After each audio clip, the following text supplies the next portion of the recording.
Sorry.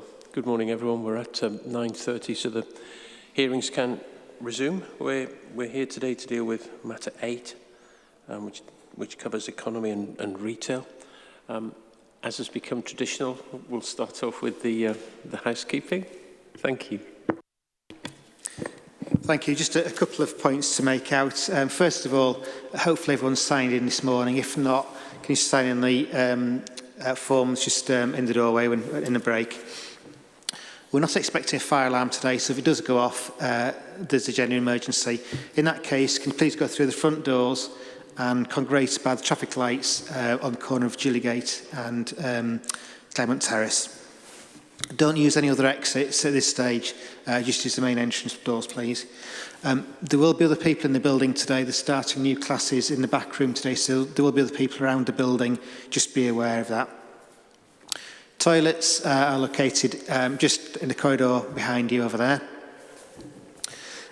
We are filming the sessions today, so obviously if you have any problems with that, please see member staff and we'll sort that out.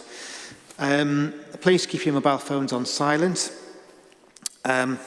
Just going back to the process, if you want to speak, put your name card on its end, get the attention inspectors, and then if they indicate for you to speak, press the red button on your microphone when you speak. The internet is accessible today.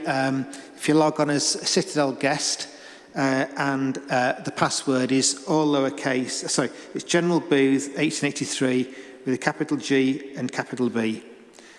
That's it. Thank you very much. Thank you. I think it would be useful to go around the tables briefly. I'll start with you, Mr. Linus. Thank you, sir. Good morning. Scott Linus, KC, acting for the Council. Good morning. Sarah Dormer-Mode, Local Plan Programme Officer. Richard Wood, independent consultant but working for City of York Council. Simon Britton, Head of Economy, City of York Council.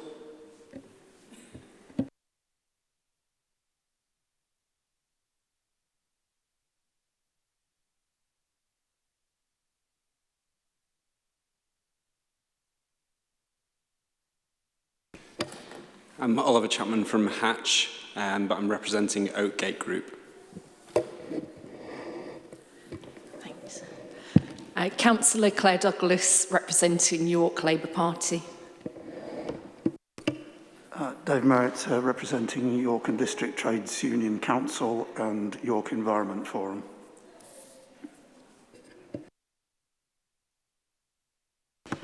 Thank you. In terms of how we'll deal with matters today, I think the intention is to start off with economy. So we'll deal with those policies in turn before moving on to retail. There is some question about whether we can move seamlessly from economy into retail, or whether we might have to wait and do that as an afternoon session. But we'll see how if we make any progress with that. So, Mr. Linus, I'll ask if you have anything to say about the economy policies first, EC 1 to 5. Thank you, sir. I'll give a general introduction. As I won't deal with retail for the reasons you've given. Just on that, we're trying to contact Rapley's to see if they're on their way, if it's possible to move on to retail. I'm sure it's in everyone's interest to do so. But we'll see where we are when we get to the end of the employment session. On policies EC1 to EC5, the broad question that's put in the MIQs is whether they're soundly based in terms of employment and the economy, and we say they are. Broadly, they are consistent with the economic rule of planning, contributing to sustainable development and building a strong, competitive economy. The overall approach to economic development was, as you know, considered in Phase 2, as well as the strategic employment sites, ST19, ST26 and ST37 in Phase 3, and our earlier hearing statements raised a number of other responses to MIQs that were identified on employment. But as far as the tests of soundness are concerned, perhaps I can summarise the position where we are in this way. We say the policies have been positively prepared. The sites and the locations identified in EC1 contribute to delivering the spatial strategy by providing sufficient land, we say, to accommodate an annual provision of around 650 new jobs as required by SS1 and achieving sustainable development in doing so. As we've said before, EC2, policy EC2 is also integral to the planned strategy for meeting needs in seeking to retain existing employment locations. As for the other policies mentioned in the MIQ, policies EC3 provide for circumstances where business and industrial uses will be allowed in residential areas, and also EC5 responds to circumstances where employment use can sustain and diversify the rural economy. Policy EC4 responds to the significance of tourism to the York economy. So broadly, we say that the policies have been positively prepared. They're justified as well. There's a significant evidence base which we've touched on already through the examination. That includes, in relation to policies EC1 to 5, the Employment Land Review from 2016 and the update. That's SD 64 and 63 respectively. There's a City of York Economic Development Strategy, which is SD 70. And you'll have seen from the examination library there's a draft of a new economic strategy, EXCYC 105, which doesn't significantly change matters as set out in the earlier strategy. And there's also the York Economic Outlook 2019, which is EXCYC 29. The choice of sites for employment is drawn on the site selection methodology, was set out at SD 64, and which is explained in earlier sessions. The thematic policies and sites have been subject to sustainability appraisal, including in SD CD 008. And overall, the policies have been appraised as having a positive effect on sustainability objectives. We also say the policies are effective.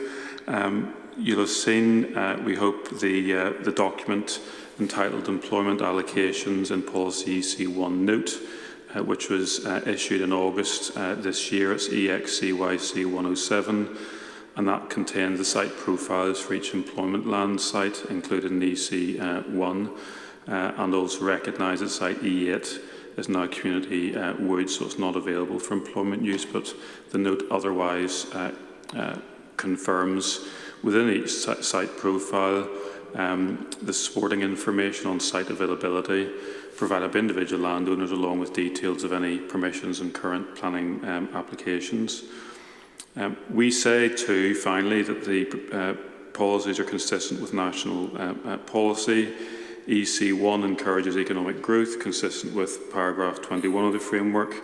EC2 helps safeguard economic unemployment land against unnecessary loss, paragraph 70. EC3 facilitates flexible working practices, paragraph 21, and supports a balance of land uses within the area so that people can be encouraged to minimise journey length. That's MPPF 37 and 38. And EC4 supports a key business sector for York, i.e. sustainable tourism, and that's consistent with 21 and 28. More broadly, one point which has been debated at earlier sessions is the broad approach to meeting economic needs, and I don't want to go over older ground, but in very broad terms we say that the plan reflects the framework and the approach that's necessary to plan for economic development across more than one economic cycle.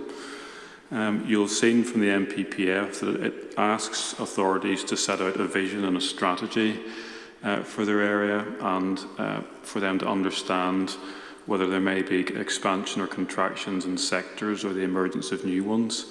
and we say it's implicit in policy as well as practice guidance that this is not an exact science, which will require the consideration of broad themes over the longer term. So essentially, there's nothing in the framework that requires us to somehow modify the plan or cater for every single individual expansion or contraction in the short term in a particular sector across the economy as a whole. It really requires policies that have the flexibility to accommodate changes, and we say that the plan has those policies because it provides a flexible supply of employment sites at a range of scale and with potential to accommodate a range of business floor space types under EC1. It protects existing business floor space where appropriate under EC2, and it provides an enabling framework for the delivery of employment-generating uses under SS3, EC4 and 5, and other parts of the plan relating to health and education. And there's also the monitoring of the impact of policies as set out in section 15 of the plan. So overall, we say, when taken in the round, the policies in the plan do provide a sound basis for employment planning and the proper approach to York's economy in the longer term across the plan period and beyond. Thank you, sir.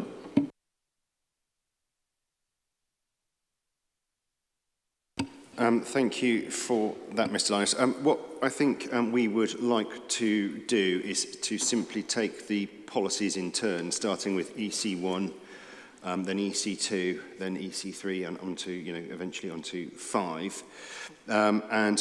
We note that the Council is putting forward main modifications in relation to these policies. There might be a prize if you can spot the policy within the plan for which the Council hasn't put forward any main modifications. I haven't undertaken that task myself, but there you are. So, yeah, I think it's going to be helpful to start the debate, first of all, then, on policy EC1, if the Council can explain the main modifications that it has put forward and the reason for those.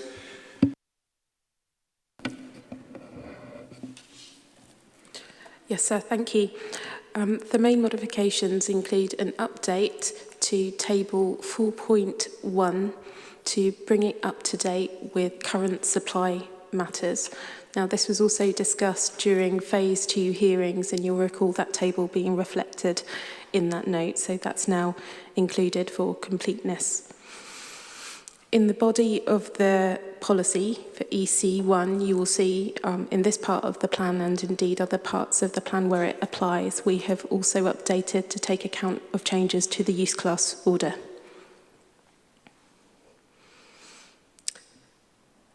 Finally, you will also see that in relation to the University of York and the business floor space to be accommodated at that location, we have changed the expression from hectares to square metres, and that reflects the discussions with the university, and that too is extensively discussed as part of this phase of hearings and is reflected too in the Council's hearing statement on that matter. Those are the key changes to EC1.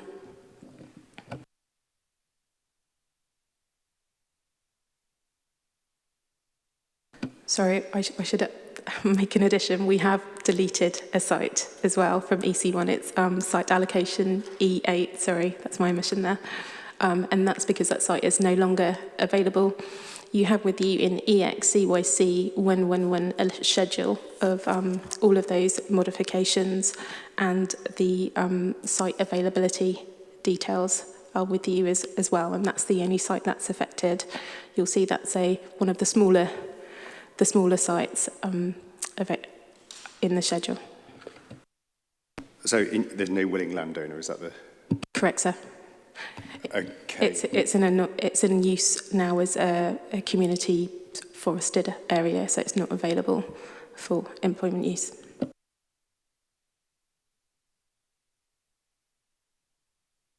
So did you say a community forest? Yes, sir.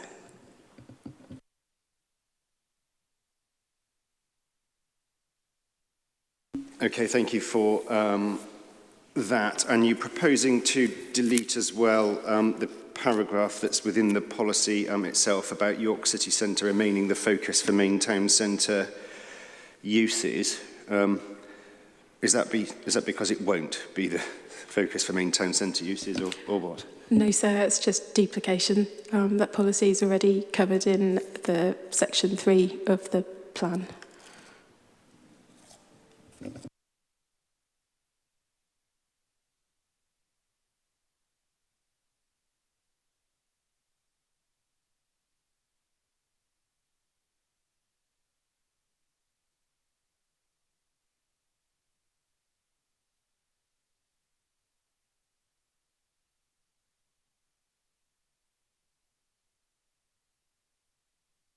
Okay, thank you for that. I understand all of that. So who's here to speak? Well, is anyone here to speak on policy EC1 this morning? Councillor Douglas. Thank you, sir. I'm Councillor Claire Douglas, and I'm leader of the Labour group of councillors in the City of York Council and representing York Labour Party today. We believe that the plan put forward by the council is flawed for the reasons that York Labour Party set out in our written submissions. But having said that, York Labour doesn't wish to see this plan fail. To the contrary, the plan must be adopted as quickly as possible. And we at York Labour, therefore, see our role as assisting the inquiry to reach the point where a better plan and sound can be adopted.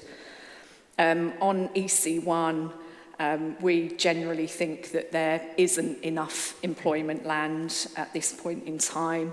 There have been a number of factors that have taken place over the years between the submission of the plan and now.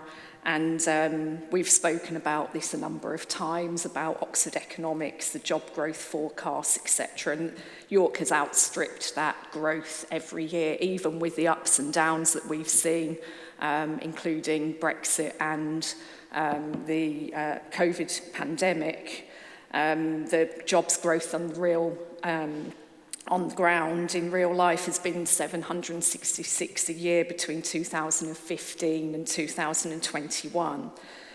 And so therefore we think that the jobs estimate is an underestimate, given the fact that York is in the process of progressing a devolution deal and the economic benefits that that is going to bring to us as a city and our region, and also the fact that York Central development is getting going now, and we expect with the devolution deal and the progress there that the stimulation in the wider economy for business space is going to really take off in the next few years.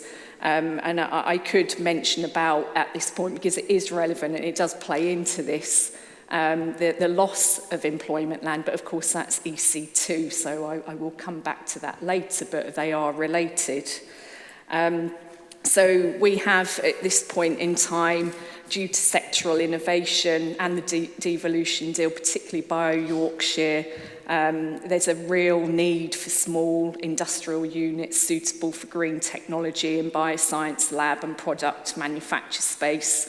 There's also still a large demand for office space in the city, but on a smaller floor plate and shared space. We understand that reformatting of current space needs to take place, but if you look at the situation with the Guildhall that the council owns and has leased to the university, the demand for that small seed and shared space for new businesses was far outstripped, and we are not convinced that the allocations within the local plan actually accommodate for that. We think that York Central is unlikely to provide space for such businesses other than where it's particularly zoned, and that we're going to need some of those non-strategic sites that sit on the outer generally on the outer edge of the city, for this particular type of growth that we only see to be increasing, even with the projections for economic outlook for the nation. York has been outstripping that for a number of years now. So in summary, and I won't repeat again what we've said and many people have said many times, York is on the cusp of a very important time in its development, and the local plan must support that for the economic outlook of the city, to rebalance our over-reliance on low-paid jobs, etc., and we think that there needs to be more and higher protection of employment land within the local plan. Thank you. So.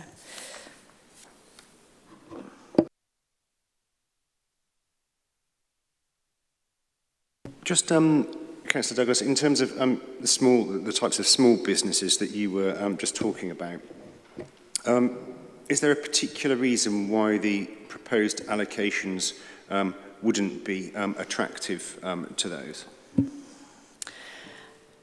I think we all understand that there is going to be a pressure on affordability for small businesses, and I think that we need to make sure that we are providing for that affordable land and office space and light industrial, and that is not going to happen within the major strategic sites. It's going to be more likely to be on the non-strategic sites, and as you can see, we've lost one of those already.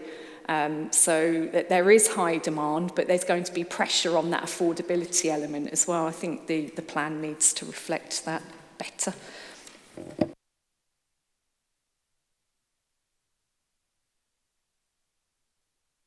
Is that a point that the council recognises?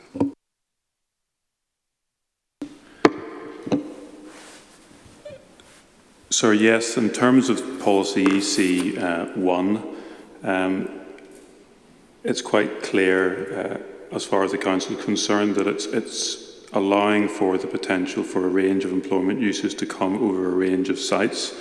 Insofar as the point is made about York Central, yes, there is a substantial amount of floor space on that site, but one must read the policy as a whole. It makes provision for a range of sites, as well as we've said before, this needing to be considered in the context of VC2, where we're looking to protect existing sites.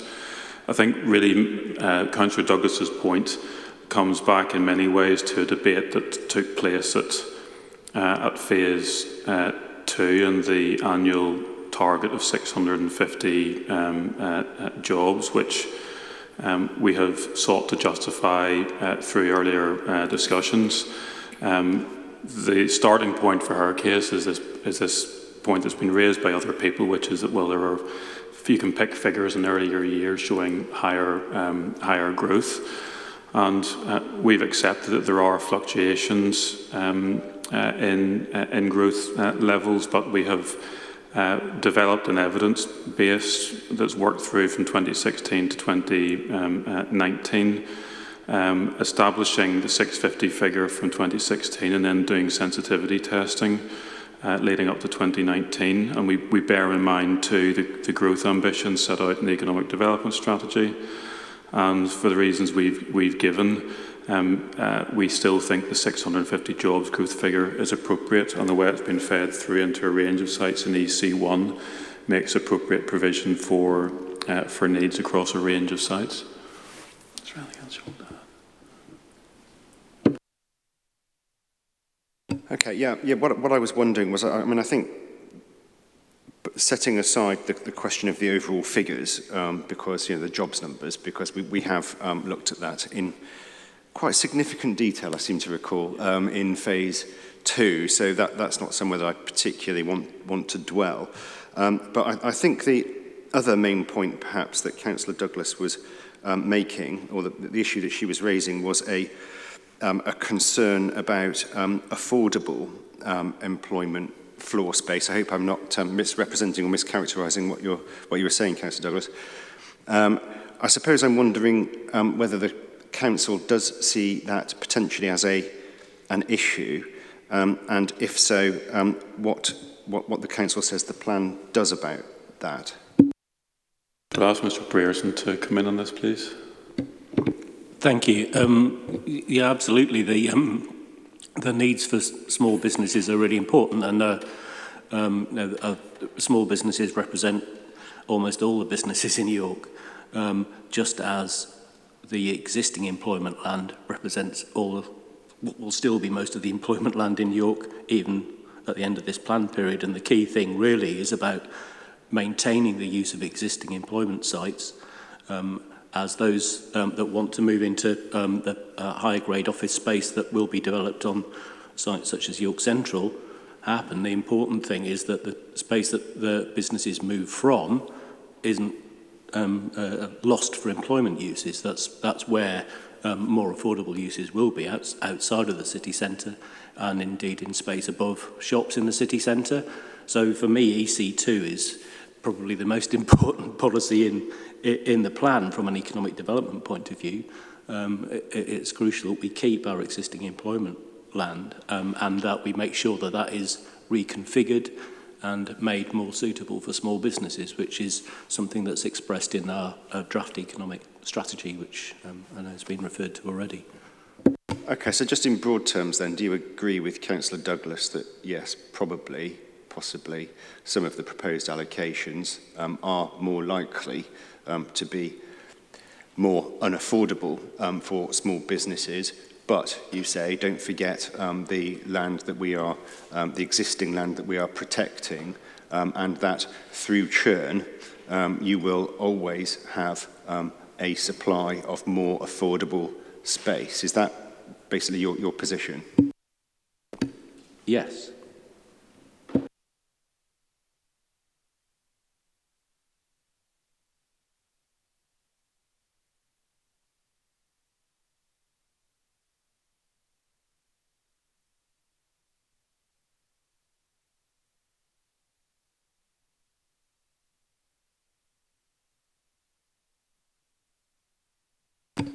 Yeah, and the reason I suppose I'm pressing on this is that in some examinations where this arises as an issue, local authorities do say, well, perhaps then we need an affordable employment land policy.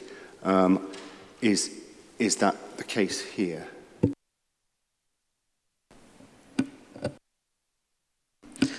So we've not reflected a direct affordable workspace policy in the way that some other plans have indicated.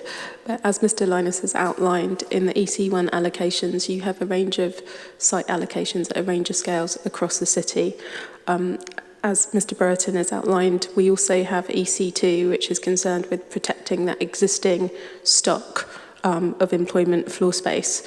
And this is also within the context, I'm sure we'll come to this later, of a changing retail sector and a positive policy framework for employment uses within the city centre, reflected in section 3 of the plan. And so what we're trying to do through the policy approach is to establish a good pool of supply and of new supply, and to ensure that we retain the existing provision, and to therefore provide that flexibility within the market.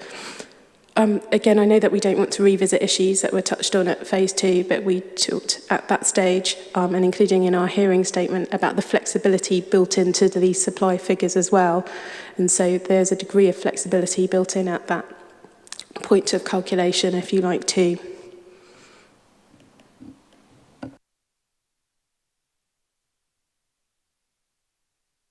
Quite a bit of excitement on this side, which I didn't notice. So, I don't know who indicated first. Was it you, Mr Robinson?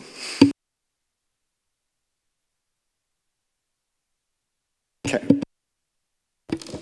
Mr Chapman? Mr. Chapman, yeah. I mean, it's just, I agree with a lot of what Councillor Douglas said. And on that point about it, the lack of alternative sites to York Central, because a vast proportion of the supply is at York Central. It's a point that we've been making in our submissions for some time, that really provides very little choice. And it is, I completely agree with Councillor Douglas, that type of space, Grade A, kind of, you could call it corporate style space, just, it does not suit a very large proportion of businesses.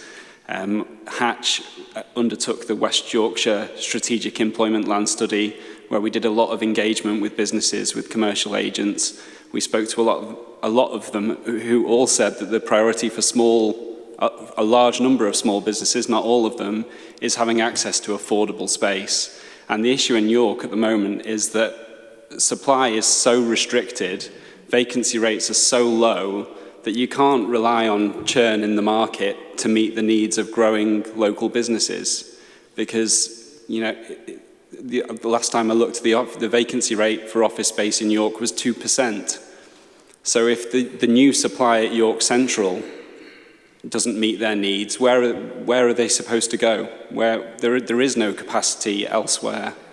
But I mean, the main point I wanted to make, and I don't want to go over old ground, but I welcome the changes that the council have made, but now I just struggle to understand how supply can meet this scale of demand, particularly for office space. So we're now saying that the need for office space is at just under 150,000 over the period to 2038. I don't understand how they can meet that scale of demand with the sites that have been proposed, because York Central is 100,000 square metres, but there's uncertainty over whether all of that will come forward. The outline application is for a lower proportion than that. So, but even if that 100,000 did come forward, to close the rest of the gap, you'd have to find another 49,500 or so. That would mean that all of the land at Northminster Business Park, or those two other very small sites, would all need to come forward for office space. But there are really, you know, solid reasons for believing that that's highly unlikely. Even the council themselves have said in relation to land at Northminster Business Park, Northminster Business Park may be suitable for an element of office use class. But all of the market demand at that site has been for industrial uses, and a planning application has been granted for B8 development. The other two sites, Poppleton Garden Centre and Annamine Nurseries, Jockey Lane, I mean, based on our understanding, both of these sites are highly unlikely to come forward for office development. Annamine Nurseries has been bought by the Shepherd Group, and that's likely to be used for the expansion of a porter cabin business. And Poppleton Garden Centre has been bought by Dobbies and is being used as a garden centre. So I fail to see how the supply could meet that scale of demand. And that's my only point that I wanted to raise.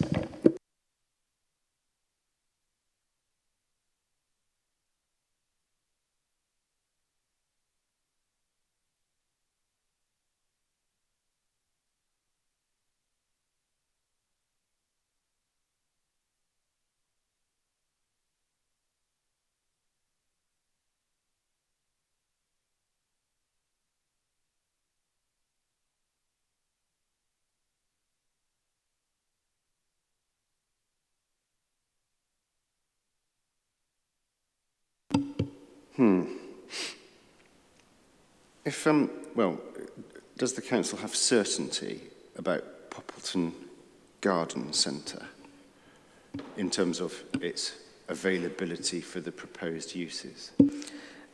So a schedule has been submitted to you with details of the availability of all of the sites within that schedule. It is the case that some of those sites have come forward, and I've mentioned one already that is not available, but that's in the context of providing additional flexibility, as we highlighted in that supply, and it's affecting the smallest of the sites. Where sites have come forward, or you're seeing permissions or build out or take up, if you like, of those sites within the plan period, we would see that as contributing towards employment provision within the plan period and anticipated to some degree. But that doesn't affect, as you'll see from that schedule, a very large number of the sites, and it certainly doesn't affect the strategic sites where the largest pool of land is available. And Yeah, I suppose what I'm asking is, the plan proposes to allocate the garden centre for light industrial and a couple of other uses. Is that going to happen if it's a garden centre operated by Dobbies? over the life of the plan, I couldn't say, Sarah, as we head towards the plan, is it immediately available? No. For those uses. Is there any indication that it might be available for those uses during the plan period? So we're not aware that it's not available for those uses within the plan period, and should something within those uses come forward, clearly there's a positive policy framework there for those uses. The other sites allocated within EC1 also include industrial uses. Well, I'm not sure how an absence of unawareness is entirely convincing in terms of likely delivery.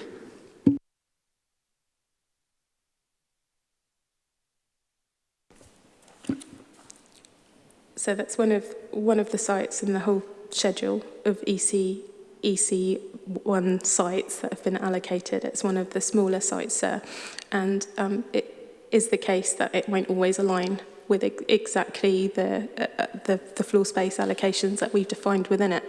But we believe there's enough flexibility in that overall EC1 supply to respond to the needs. As we indicated at phase 2, as we've touched on today, we see the policy EC1 operating with policy EC2 in combination in responding to that overall need. And in order to provide flexibility in supply, just to remind you, said that an extra 2 years of floor space was calculated and factored into the original needs assessment, and that's in the Employment Land Review, SD 064. And I'd point you to paragraph 5.2.2. Would I be right in saying that Mr. Griffiths and I need to believe that there is at least some reasonable prospect of an allocated site coming forward during the plan period? Yes, sir. Yeah, it's just that from my very own personal experience of Dobbies is that they run garden centres selling plants and the like, and that's not what this is proposed to be allocated for. So I suppose what I'm saying is why should we think that Dobbies are going to leave that garden centre and not operate from it anymore during the plan period? Where can we find comfort that there is a reasonable prospect that that site is going to come forward during the plan period?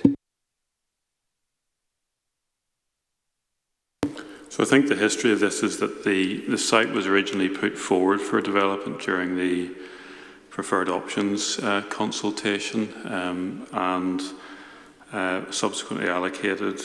Reps were received supporting that use during the pre-publication draft local plan consultation in October 2017, again supporting employment use. Now, we accept that the leasehold was sold in 2019 after that, but there hasn't been any sort of correspondence received, as we understand it, since then, which has expressed any issue with the approach that's being taken in the plan one way or the other. And the combination of that with the fact that there's space within the site for expansion and the fact you've got a plan period which extends over a further period of time to suggest there's a reasonable prospect of that coming forward. But in any event... Oh, sorry, you just said, Mr. Linus, yes, that there was something that might suggest a reasonable prospect. I missed what that thing was. Yes, of being released for alternative use over the entirety of the plan period. It's been identified previously within consultation, and we're not aware of anything that's come forward since the new lease was taken over to suggest there's a fundamental sort of dispute on that part with those who are currently running the site. So it's clear that this has been put forward for employment in the plan and previous consultation stages, and there's been no further correspondence received to confirm or support a specific exclusion as an allocated site. And as we said, there's space within the site for future expansion, and on the basis of the history of the dealings with this site, we still maintain there's a reasonable prospect of use when one considers the plan period as a whole. If we're honest about it, is this an example where time has perhaps overtaken events, and it was clear when the site was proposed for allocation that there was a willing landowner? Is it also, in all honesty, now less certain that because Dobbies are currently operating from that site? I think we'd have to recognise, sir, it's not as certain as it may have been at earlier stages of the plan, because it was being put forward for consultation. There was express support, as explained in the allocations document. So I think we'd have, being frank, we would have to recognise that the position is not the same as it was, and that there is less certainty, but our end position is nonetheless that even accepting that the certainty is not there to the same extent, there is enough to suggest that there is a reasonable prospect over the plan period of it being developed, even if the position has changed from previous years. I think it would be pointless of us to deny that circumstances have changed.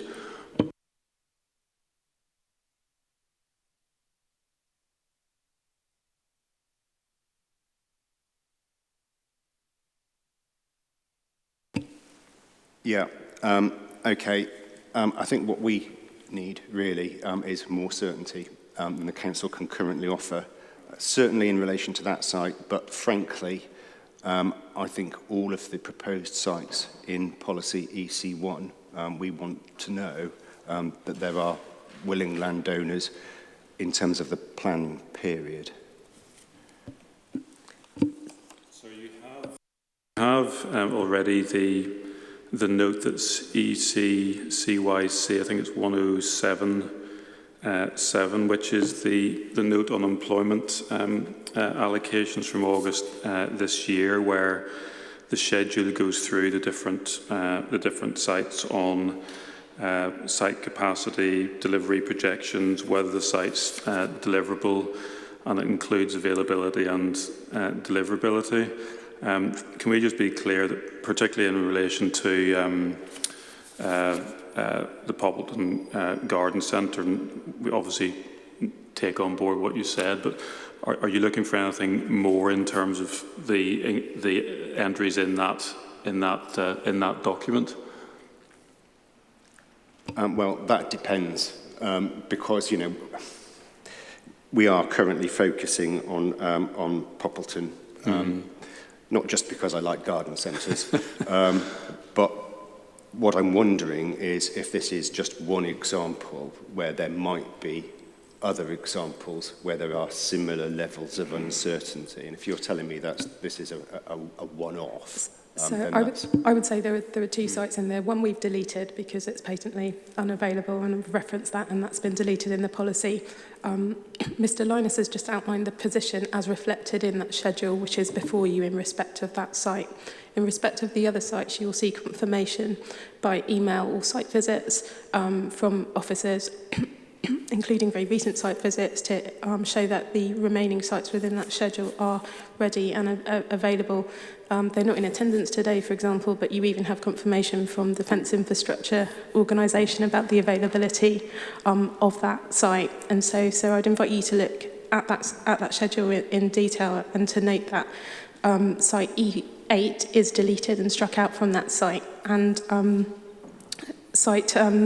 the garden centre site is presented in a more tenuous way, where it says in the short term we can see availability issues, but there is a bit of capacity on that site, and longer term that might change. In the schedule itself, it points to a possibly this could come out. This is more of a borderline site. That is not so the case in respect of the rest of the sites in EC1.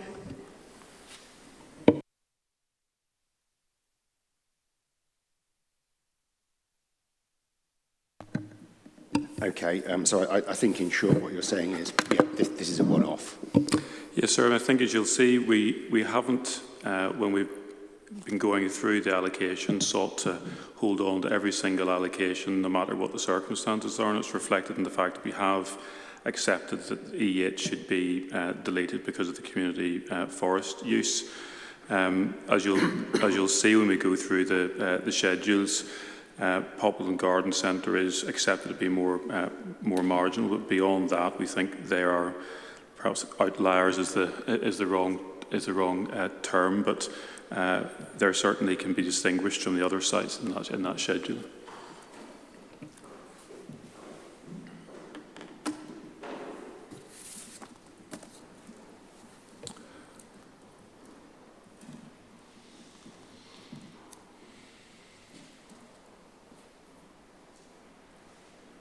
So we started on the garden centre as an individual example, but I think there was a broader point being raised about the availability of office space. Would you mind if we just dealt with that briefly? So as we just discussed, we look at the supply response in terms of EC1, but also in combination with EC2 and the retention of existing supply. So while it's not being suggested that the office shortfall or perceived shortfall, I should say, that's been identified would be wholly met from EC1, I'd just like to highlight a couple of points there. We have a York Central allocation, and I think Mr Chapman is alluding to the fact that the permission for the office element of that scheme falls below the level identified in policy EC1. I'd just like to point out that within the schedule, policy SS23 related to site ST19, Northminster Business Park, requires a 40-60 split in respect of office floor space, so it's significantly higher than the 5% within the hearing statement that's been submitted by Oakgate Group. So already there's an element of supply there. There's also modest potential for some office delivery on the other EC1 sites. For example, there is an element of office provision on site ST26, and again, that's reflected in the schedule that we just referred to, and that's a permission there. So while we're looking at the supply response, if you like, as EC1 in combination with EC2, even within the EC1 provision, the perceived office shortfall has been overstated.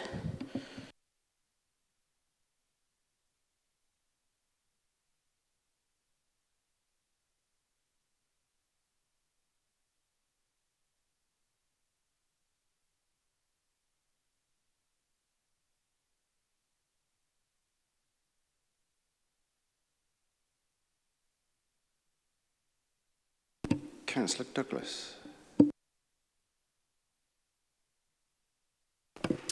Thank you, sir.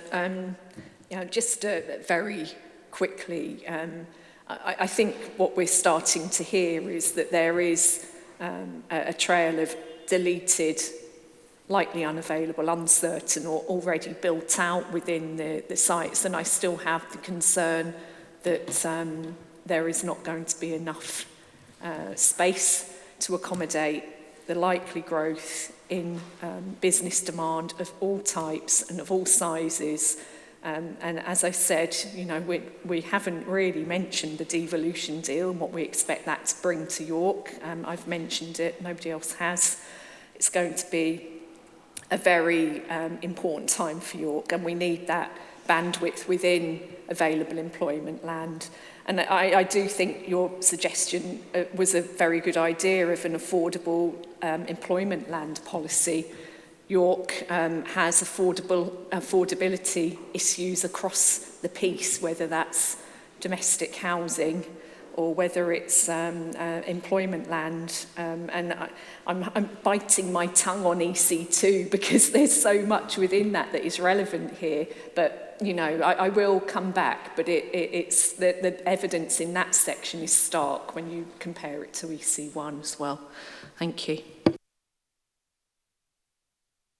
Tom Robinson, I'm afraid I don't recall your actual name.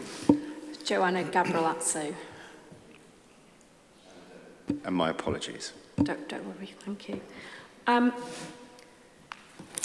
don't want to dwell too much on this point, but I did note in preparing for today, so Poppleton Garden Centre, that was one that I was questioning in terms of its availability, because when I had a look at the evidence issued in August 1077, it did seem that it was questionable by the council whether it was actually available, and I think it says TBC, if I remember rightly, because it's not clear.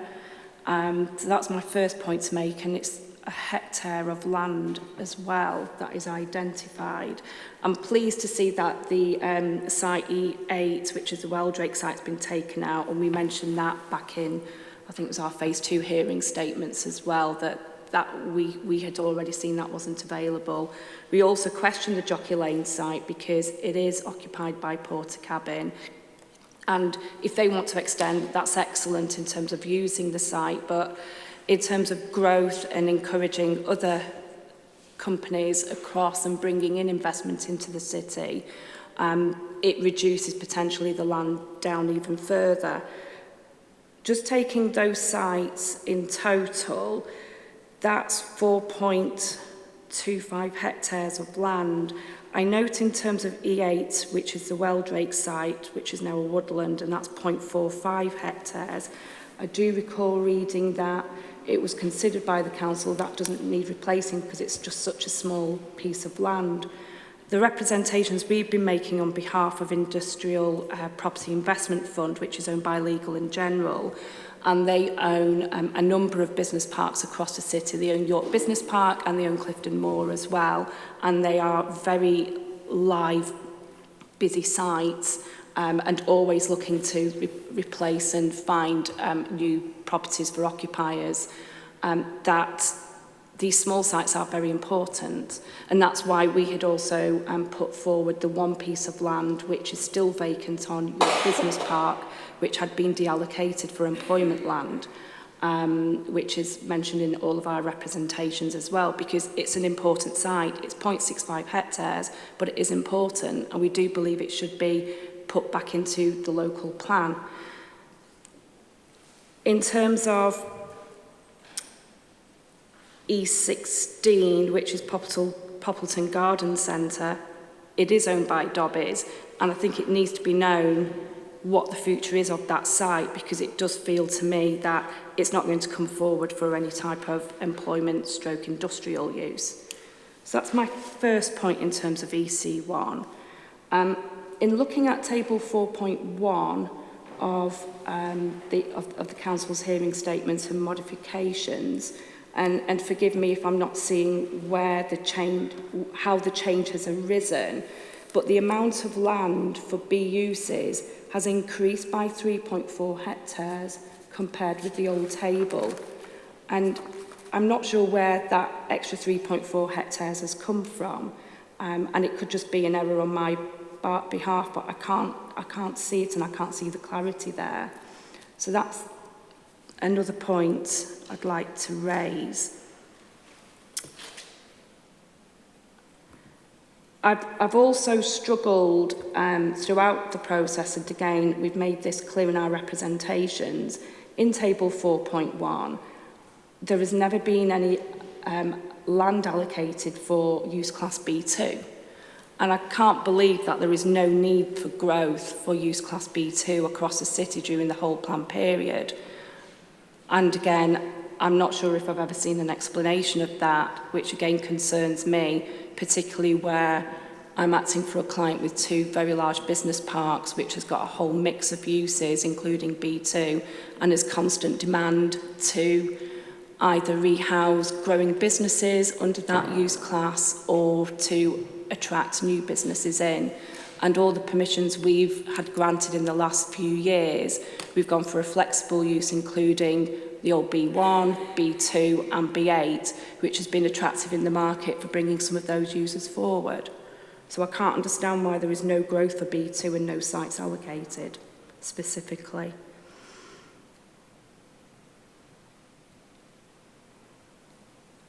In the modifications, at page 78, there's some amendments to the wording to allow some further flexibility, which is relating to the market evidence. And it's asking... My apologies, Mr. Sorry, Barlassi. Whereabouts are you? Page 78 of? Of the modifications document. Is it 111? Bear with me, please.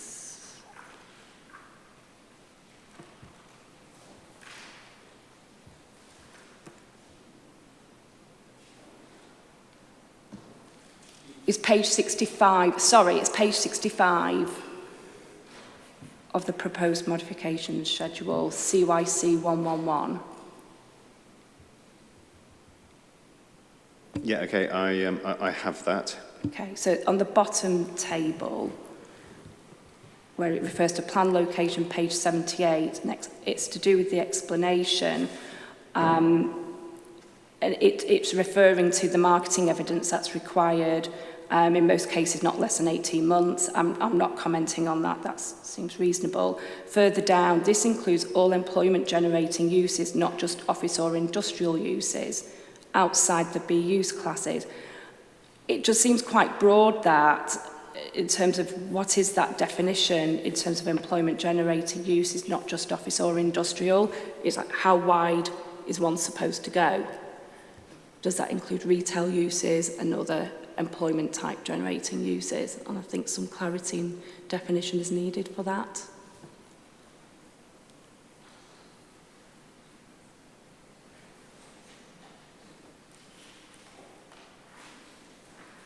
I think my last point just goes back to the point about the mix of use types in terms of the allocations. There is a great deal of focus, and there's great news about York Central, and I think a lot of us have seen the activity that is coming forward regarding that in terms of the first stages of it, so that the delivery can begin. But that is very much focused on office space. Once you get out into the traditional industrial estates, it is important that those small pieces of land and other pieces of land are brought forward for non-office space, which is very much drawn towards the city centre, and it just feels like there just isn't sufficient of that, which I think replicates a lot of the conversation that's already been heard this morning by those sat next to me this morning. I think it's very important that we don't forget about the B2 uses. Small sites are very important. Thank you. Thank you. Mr. Chapman. Thank you. I just wanted to come back to the numbers specifically for office space, just coming back to what the council have said. In relation to the land at Northminster Business Park, which I've seen that policy, it does say 40-60 weighted towards the ratio of office space to industrial space, 40-60. So if we assumed that would be equivalent to around 20,000 square metres. So if you add that to York Central, again, it's a bold assumption that will deliver 100,000 square metres of office space. The outline application is for substantially less than that. That still only gets you to 120,000, so that still leaves a 30,000 square metre gap to fill. And there's been mention of other sites, but when I'm looking at the other sites in EC1, they don't refer to office space specifically. They talk about research. It's the same use class E, but they talk specifically about suitability for research and development. There's the University of York space, which is now been identified as knowledge-based businesses, but previously was research and development space, or B1B space. So it's not office space. It's not the kind of the general office space that if most professional services firms might use. It's a different type of space. So there is still a substantial gap, even if 40% of the land at Northminster Business Park was delivered as office space.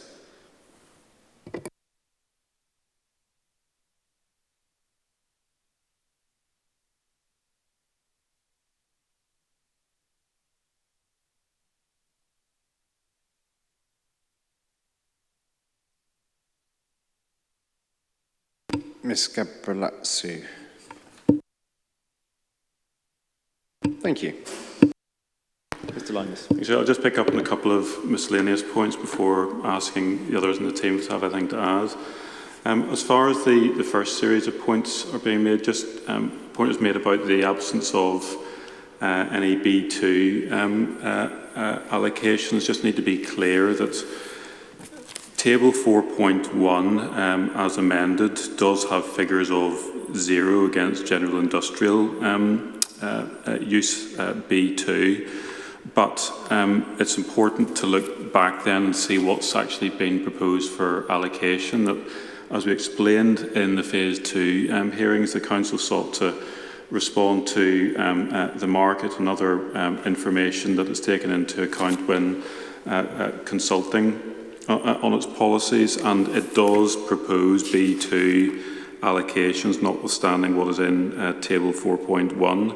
So if you look through the allocations, there are references to use class B2 spread throughout the employment sites that are identified there.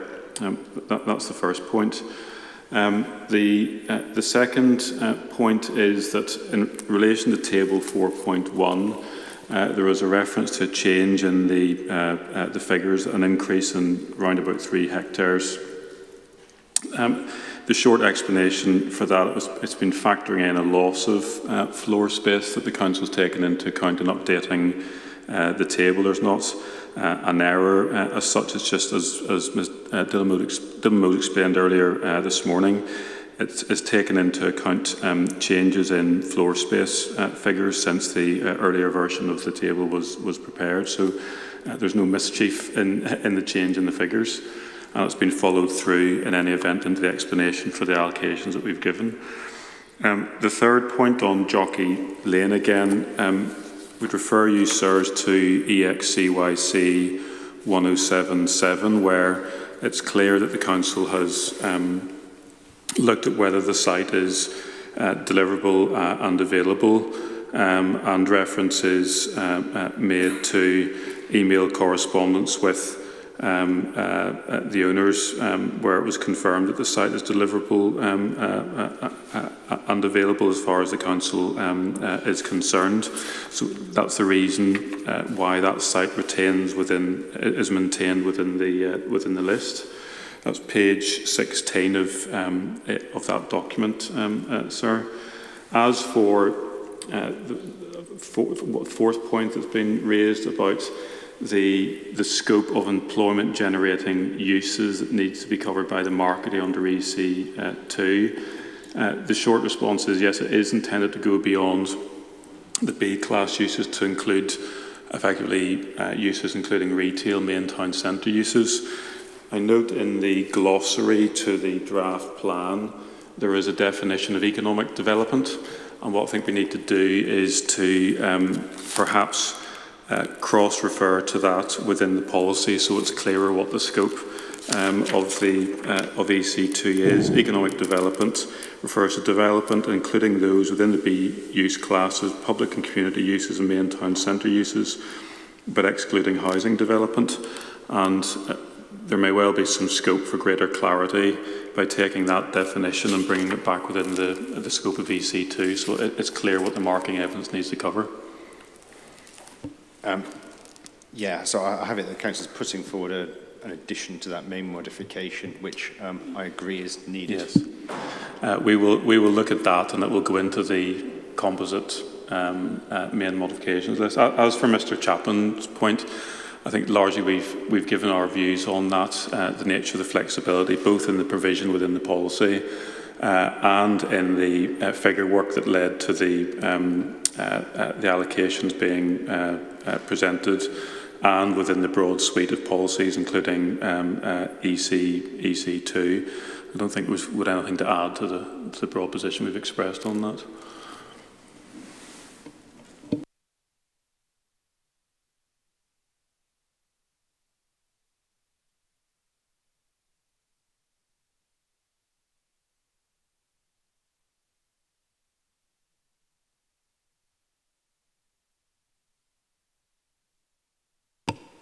Ms Cappellazzi. I I'd just finally like to ask that the consideration of the removal of E8 is replaced with the site at at York Business Park for our client IPIF, which is 0.65 hectares as an employment site.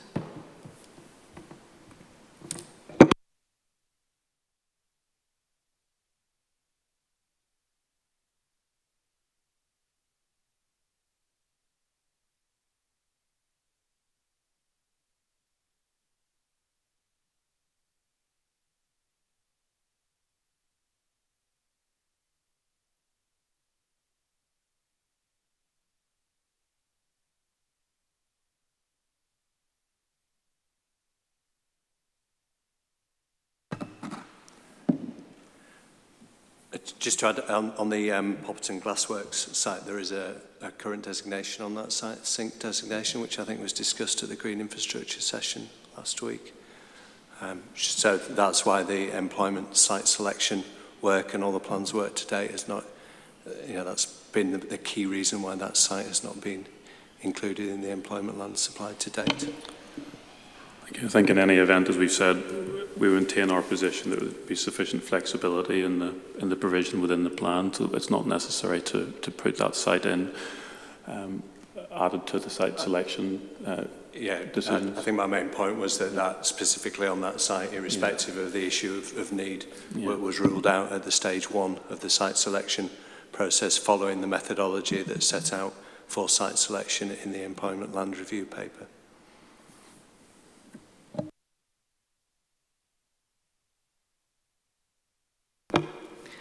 I've taken note of the discussion last week, and it was also recognised that the SINC doesn't actually qualify as a SINC, and we know there's a challenge there in terms of how that designation has actually been put forward, but we've provided 2 lots of evidence to present that it doesn't meet the requirements for a SINC, including this year, because we did we provided evidence in 2018 and then separate independent evidence in 2022. Yeah, I do recall the discussion last week about that when we talked about the green infrastructure policies.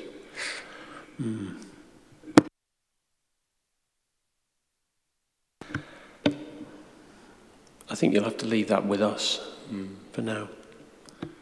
I understand that it was discussed.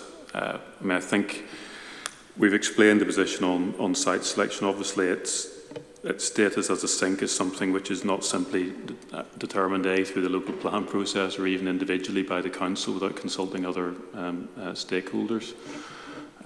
So it's not the case, we would say, that one can simply decide now that it shouldn't be designated as a SINC, because there's obviously a wider process involving other bodies which needs to be gone through.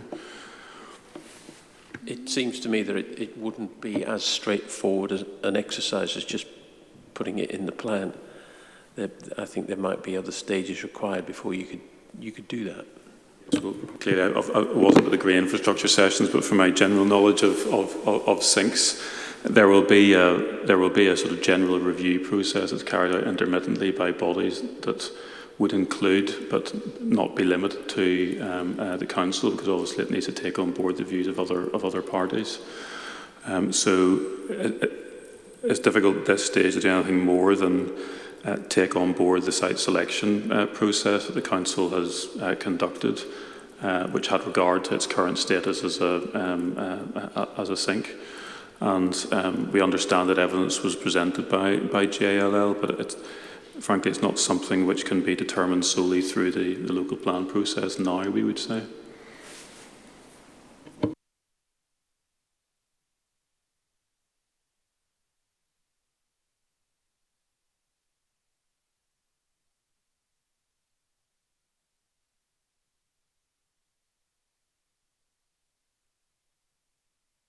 Anything else on that point, Ms. Gabrielazzi?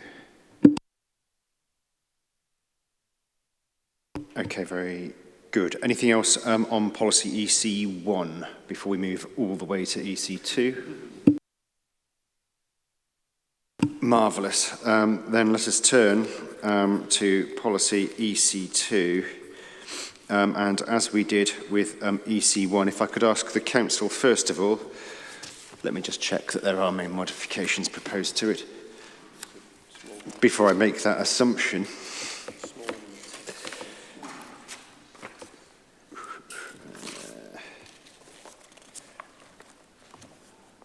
Yeah, well, we have, right, well, yeah, we've already touched on that, in fact, haven't we? Yes.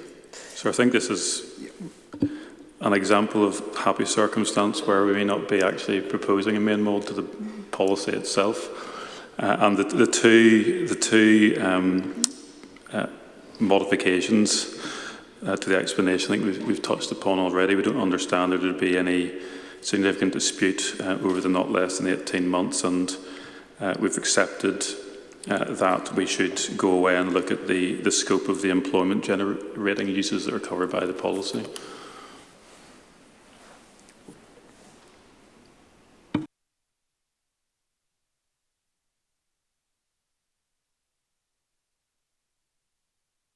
Which, yes, leaves me with the shock news that I can simply read the policy in the plan as it was submitted, which feels kind of uncomfortable, actually. Well, that's correct, sir.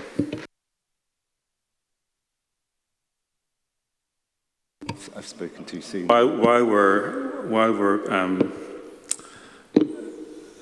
While we're looking at these policies, EC3 is another one, as is EC4. So perhaps we're being slightly. You're just showing off now, Mr. Lyons.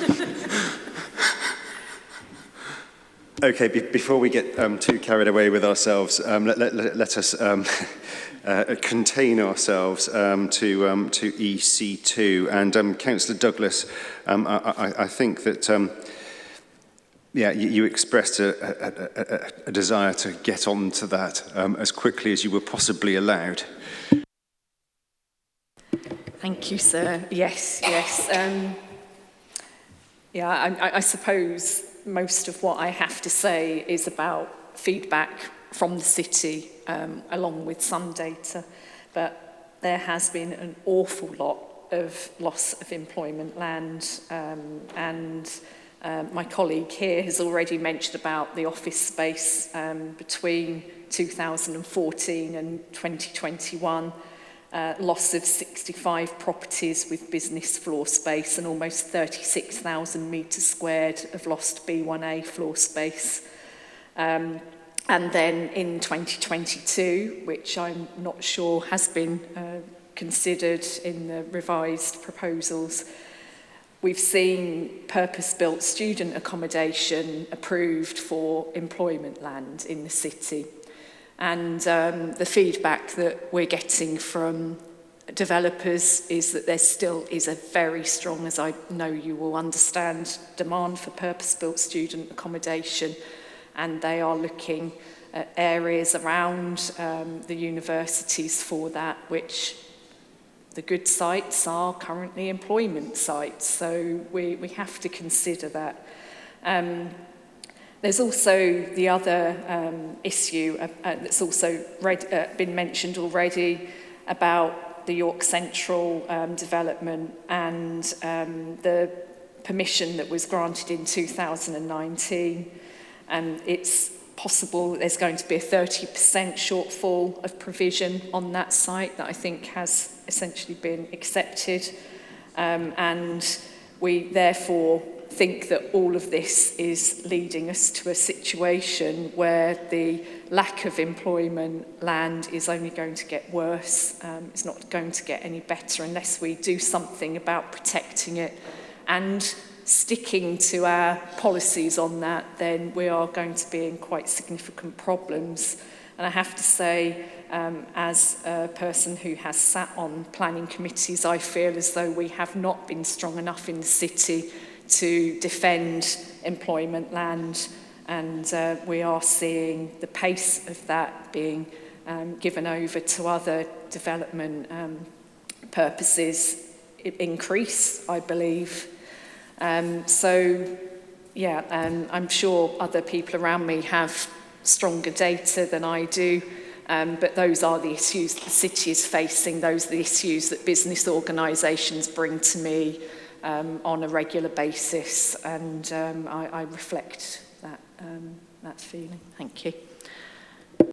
Just in terms of the point that you made there, Councillor Douglas, about the planning authority not having taken a tough enough stance, I anticipate that one of the things that the council may say in response, I might be wrong, but they may well say in response is, well, yeah, that's because we haven't had an adopted local plan with a policy like policy EC2 in it.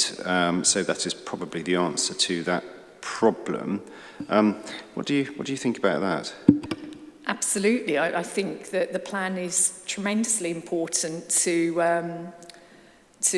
enforce this, but I think we need to make sure that this policy on loss of employment land is as strong as it can be. I think the pressure on our employment land is only going to increase, and given the economic activity that I've already outlined that is imminent for York. So this is a tremendously important policy, and I'd like to see anything that can be put in there to strengthen it and then applied rigorously to be present in there.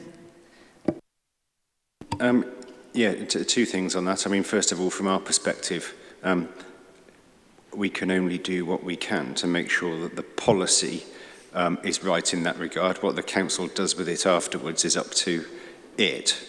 But in terms of, you say sort of strengthening it as much as possible, did you have anything in mind, Councillor Douglas?